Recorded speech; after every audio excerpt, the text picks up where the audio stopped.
वित्त वर्ष 2023 और 24 का बजट पेश करते हुए केंद्रीय वित्त मंत्री निर्मला सीतारमण ने सर्कुलर इकोनॉमी को बढ़ावा देने के लिए गोवर्धन यानी galvanising organic bio agro resources धन योजना के तहत 500 नए वेस्ट टू वेल्थ प्लांटों की स्थापना करने की बात कही थी। इस समय जिसका भी ध्यान इस टर्म पर गया उसको अखबार की सुर्खियों में लगातार सर्कुलर इकोनॉमी दिखने लगी। स्टार्टअप से लेकर पर्यावरण तक, ग्लोबल वार्मिंग से लेकर गरीबी मिटाने तक के नाम पर इस शब्द को लगातार भुनाया जा रहा है। खैर, क्या है ये सर्कुलर इकोनॉमी और इस पर दुनिया के हर देश इतने फोकस्ड क्यों हैं? आज इसी मुद्दे पर जानकारी लेकर हाजिर हैं हम। दरअसल अभी हमारे यहाँ जो अर्थव्यवस्था अस्तित्व में है उसे पारंपरिक या रैखिक अर्थव्यवस्था कहते हैं, जिसमें चीजों का इस्तेमाल किया जाता है फिर उसे फेंक दिया जाता है। उसके ठीक उलट चक्रीय अर्थव्यवस्था या सर्कुलर इकोनॉमी एक ऐसी अर्थव्यवस्था है जिसमें चीजों को बार बार इस्तेमाल किया जाता है। आसान भाषा में कहें तो इसमें रिसाइकिल किए जा सकने वाले सामान बनाए जाते हैं या फिर ऐसे सामान बनाए जाते हैं जिसकी मरम्मत की जा सके या उससे किसी तरह का दूसरा पुनर्निर्माण किया जा सके।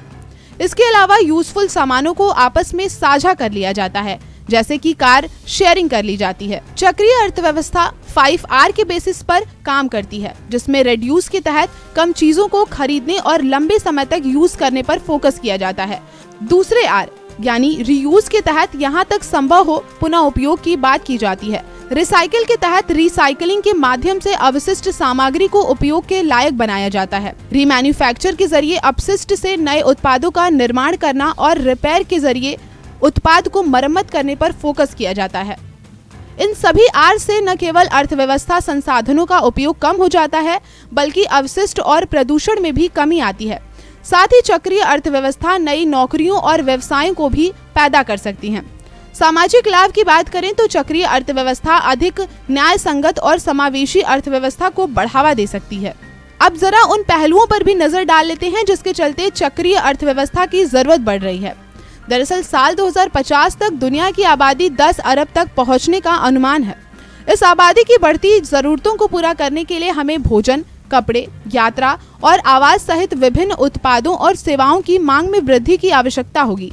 इस बढ़ती मांग के साथ हम पारिस्थितिक तंत्र पर भी दबाव डाल रहे हैं। एक और खास बात जो यहाँ जान लेना जरूरी है कि 2/3 ग्रीन हाउस गैस उत्सर्जन सीधे घरों और जीवन शैली से जुड़े हैं, जिसके चलते साल 2060 तक अवशिष्ट के 140 बिलियन टन तक होने की उम्मीद है, जिसका सीधा मतलब है कि संसाधन की कमी, जैव विविधता की हानि, प्रदूषण, बढ़ते उत्सर्जन और जलवायु परिवर्तन के मद्देनजर चक्रीय अर्थव्यवस्था बेहतर ऑप्शन हो सकता है, जिससे आवास और ऊर्जा उपयोग, आहार संबंधी विकल्प और भोजन नए व्यवसाय मॉडल को ध्यान रखते हुए सर्कुलर इकोनॉमी के रास्ते पर चलना जरूरी हो गया है। भारत चक्रीय आर्थिक विकास को बढ़ाने के लिए संसाधन दक्षता नीति, स्पॉट स्क्रैप रिसाइकलिंग नीति, वाहन स्क्रैपिंग नीति और चक्रीय अर्थव्यवस्था पर क्षेत्रीय कार्य योजनाएं बनाने जैसा काम कर रहा है।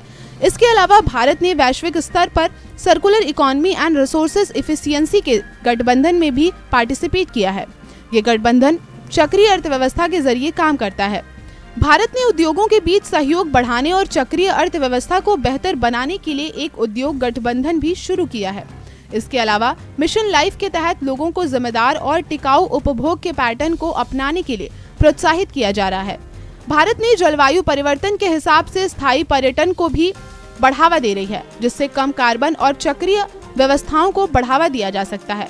वैश्विक पहल की बात करें तो UNEP की रिपोर्ट 1.5 डिग्री जीवन शैली सभी के लिए एक उचित खपत की ओर में जीवन शैली कार्बन पदचिह्न को कम करने के लिए नीतिगत सिफारिशें की गई हैं। इसके जीवन चक्र पहल global opportunities for sustainable development goals, अंतर्राष्ट्रीय संसाधन पैनल, सतत उपभोग और उत्पादन पर कार्यक्रमों की 10 वर्षीय रूपरेखा, सतत उपभोग और उत्पादन हॉटस्पॉट विश्लेषण भी इसी दिशा में आगे बढ़ने को बढ़ावा देने की टूल हैं। इन सबके बाद भी चक्रीय अर्थव्यवस्था के लिए स्पष्ट दृष्टि, उद्योगों की अनिच्छा, जागरूकता और समझ की कमी, अवसंरचना की चुनौतियां, सांस्कृतिक चुनौतियां जैसे कारक इसके पूरी तरह से एक्टिव होने की राह में रोड़ा है, जिसके मद्देनजर उपभोग और उत्पादन पैटर्न में हो रहे वैश्विक परिवर्तन स्वीकार करते हुए इससे जुड़ी पर्यावरणीय, आर्थिक और सामाजिक चुनौतियों पर भी काम करना होगा। साथ ही सर्कुलर इकोनॉमी के फायदे और इसकी जरूरत का भी प्रचार प्रसार करना होगा। तो आज के इस कार्यक्रम में बस इतना ही। मिलते हैं अन्य जानकारियों के साथ। मुझे दीजिए इजाजत। नमस्कार।